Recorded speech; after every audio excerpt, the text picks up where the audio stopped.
I'm Daniel Engelman from Baystate Medical Center in Springfield, Massachusetts. I'm the president of the Enhanced Recovery After Surgery International Society, and here I have some of my fellow board members and experts who are going to discuss the intraoperative and postoperative components of enhanced recovery.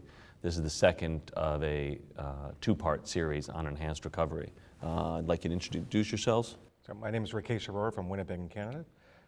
I'm Michael Grant. I'm from Johns Hopkins in Baltimore. Kevin Lobdell, Atrium Health in Charlotte, North Carolina. Louis Perrault, Montreal Heart Institute, Montreal. So we're just going to jump right into ERAS and intraoperatively. So we're going to make believe now we're in the operating room and we have a patient on the table, and we're going to go straight to our anesthesiologist, Dr. Grant, and ask him intraoperatively what are some of the anesthetic components of a successful ERAS pathway. Yeah, sure. So I think before I begin, I think the easiest thing to say first is to remind everybody that there's no prescribed protocol of sorts. That much of what we will recommend are going to be things that should be sensitive in some respects to the expertise that you have at your hospital and the resources you have at your disposal. Now that being said, I think there's probably three major areas that your anesthesia team in concert with your intraoperative program can really focus on, and that would be, I think everybody should have short-acting anesthetics that end at the end of the procedure, which is something I think we often forget should be a focus of our anesthetics. The other thing is that we should be focusing on multimodal analgesia, the idea of reducing opioids as much as humanly possible, and as you guys know, the backbone of the anesthetics, at least to date, have been largely opioid-based. And I think the third thing is to develop protocols that are goal-directed, so things like fluid protocols, perfusion protocols. Mm-hmm. And the real goal there, obviously, is for you to maintain perfusion to those organ systems, and then, subsequent to that, reduce some of those injuries. Dr. Perrault, as a surgeon, you're in the operating room. Do you believe that the sternal closure technique may contribute to how a patient perceives post-op pain, maybe some complications such as sternal union, non-union, or infection, ambulation restrictions? Well, as an intro, I would say that all the surgeons believe that the way they close is the best one, and there are so many different techniques. You got to wonder whether there's one that's superior. But the most important thing is to look at data, and there is data on sternal fixation, prospective randomized data, well controlled, that have shown a benefit in terms of sternal union, lesser pain, and less discharge to other facilities, et cetera, et cetera. So we got to look at the data, not the beliefs. And we talked about, this is one of the hurdles, data. Let's look at data and bring it to all of our patients. So short answer, yes, there is benefit in rigid sternal fixation. I noted in the ERAS guidelines that it's recommended that all patients receive some AntiFibrolytics such as TXA, tranexamic acid, or Amicar, aminocaproic acid.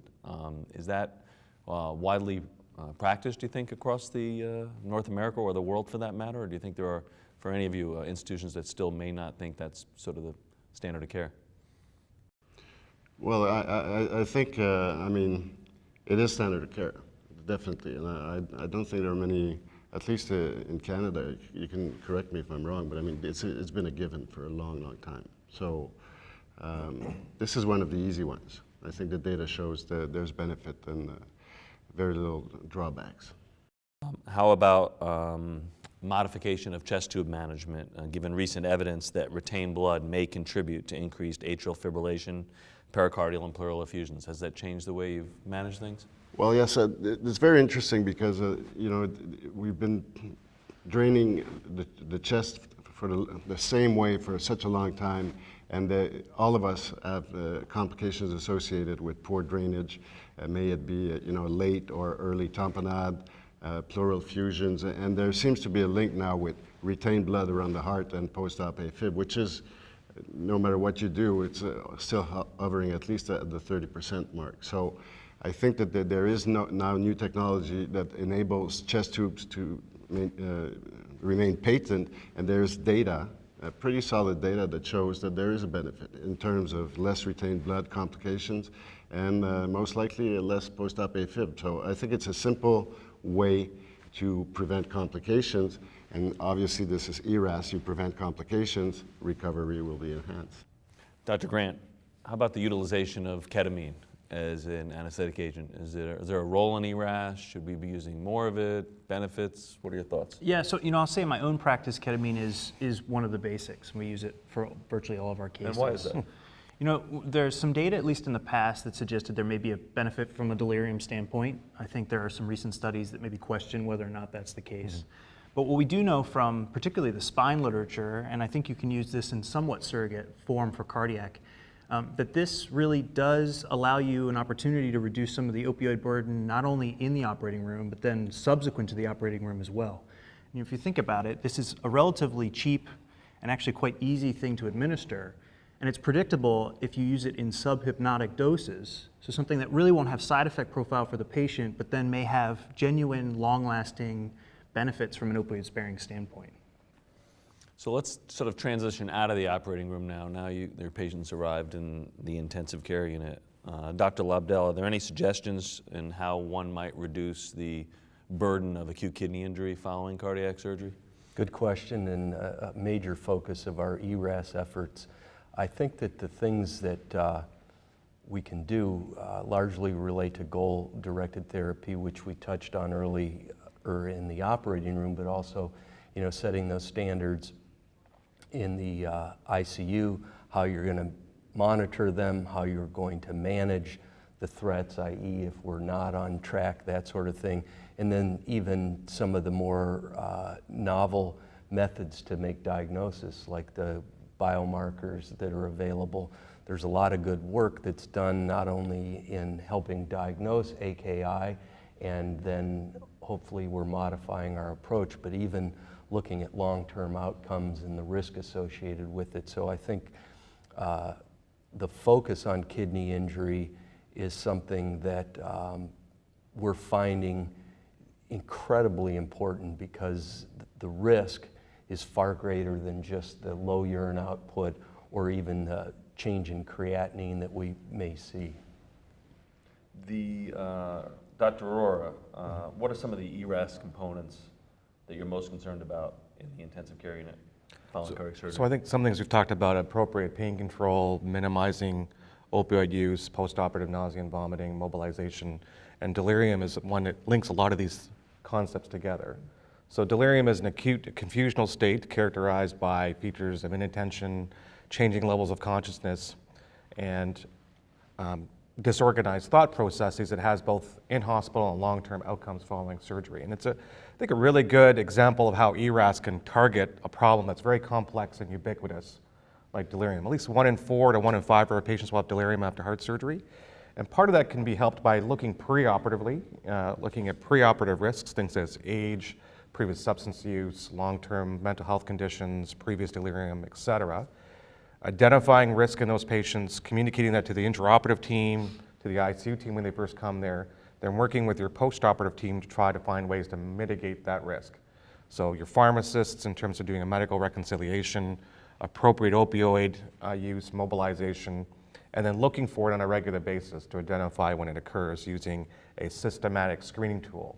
And there are several out there that you're probably aware of that are very useful for your team to use and ensure that you're doing it on a high quality basis. And not just in the ICU, but also on the postoperative ward as they go down, or wherever they go from your ICU, is to ensure that they're protected when they go down to that environment as well.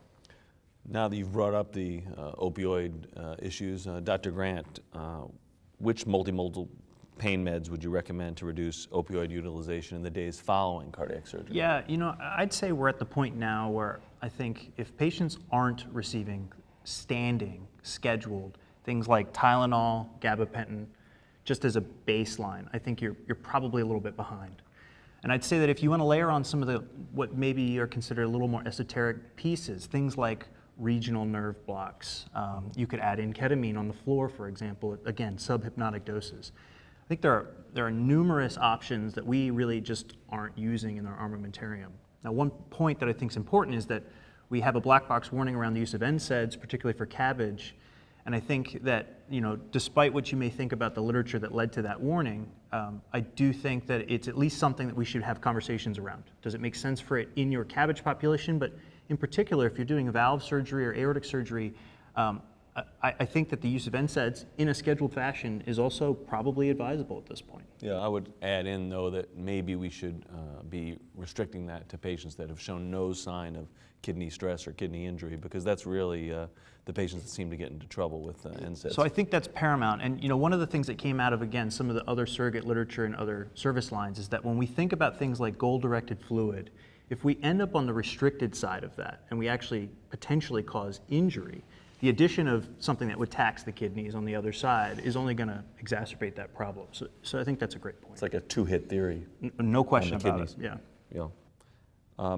Would you, any of you have any thoughts about whether all patients after cardiac surgery should receive chemical thromboprophylaxis to reduce the incidence of DVTs? Because way back in the day, it was felt that all these patients were bleeding, hypocoagulable, and that nobody was going to get a DVT or PE. But over the last couple decades, we've realized we're actually completely wrong. If anything, they're probably hypercoagulable.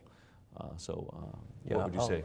I would say that barring some specific concerns, we should be evaluating that, going into the first night after surgery and then planning on starting some form of therapy on the first postoperative day, barring something unforeseen. There have been some good studies that have shown that, like many things in medicine, there's a surveillance bias. What we think happens and what really goes on when we look for it regularly are quite different. I think one good study showed the incidence of DVT after cardiac surgery was as high as 13–14%, whereas if you look at the rate of DVT, say in the STS database, or even less common, the pulmonary thromboembolus it's associated with, it's much lower, order of magnitude lower. So somewhere in there, there's a gap in our understanding and an opportunity to probably tailor our therapy, but I think it's generally accepted that we should be starting it as soon as the first postoperative day, or certainly no later, would be put another way. Dr. Perrault, are there any novel informatics technologies that can assist in getting patients more engaged in their ERAS pathways? Well, there are a few platforms, and we've actually been interested for the last 3–4 years at the Montreal Heart, but also the other groups such as yourself have started to look at those. We have an educational program that's internet-based with a follow-up that's done with multiple emails on a daily basis in the post-op. Once the patient is discharged, all the way up to a month, the patient do surveys every day. And I'm actually presenting this this afternoon, but the first 800 patients. And I was amazed how they felt less anxiety, more confident, and it has an impact on less calls to the hospital, and actually some of it prevented in a great proportion a return to the ER. So there's something on top of the patient satisfaction, which is really high, something that every program should be looking at. And I think the other thing that's really important about it involves technology. And our patient population, again, being older, and often, again, frail and other cognitive issues potentially, you wouldn't anticipate a high rate of use. But in fact, the rate of use is 70% or higher. Exactly. And once they start using, 80% or more continue using it thereafterwards, even the people who are technology naive, which I think is fascinating. Dr. Perrault, future plans for the ERAS Society? Well, I think that if I was a younger surgeon, if I was a young surgeon, I would look into this, because the research possibilities are pretty much endless. I mean, so much of what we've been doing has not been evidence-based. And one of the things that hits me on top of the pre-op and the post-op is the intra-op. This is something, I mean, management on cardiopulmonary bypass has been done in, a fly by the seat of your pants sort of way. And I mean, we need more data, because a lot of the things that will occur, kidney injury, et cetera, has to do with how the pump is managed. So I think this is an area of focus. All the PROs also is a great area of focus. PROs, the patient-reported outcomes. Outcomes, yes. too. I mean, we'll probably learn a lot, and then we'll be able to focus and put together research questions, because ultimately I think all of it has to be, all of it can't be studied in a randomized controlled trial, but I mean, we can compare protocols, compare outcomes at different centers, but come up with, true important research questions and study them in a rigorous fashion. I think that's what we want ultimately. And what's great about this society is that it involves so many different disciplines. So a meeting of the minds to look at all the aspects. And I think it's going to ultimately improve the whole field, and that's what we want. You know, just to piggyback that a little bit, one of the things I think we see as an opportunity here, and you touched on this a little bit, is that this is an opportunity for more pragmatic study design. You know, the idea that we can have consortium building and look at observational data, yes, but actually do it in somewhat of a prospective and kind of an intelligent way. And to have those kind of adaptive research protocols, I think would be really, really important. And it's an opportunity that we have with what we're doing in this initiative. I think that the standardization of best practice in the perioperative care of cardiac surgical patients has unfortunately been largely ignored by cardiac surgeons for too long, and I think that's really what it comes down to. Is it an open society? If anyone who's watching this video wanted to get involved, are there any restrictions to joining?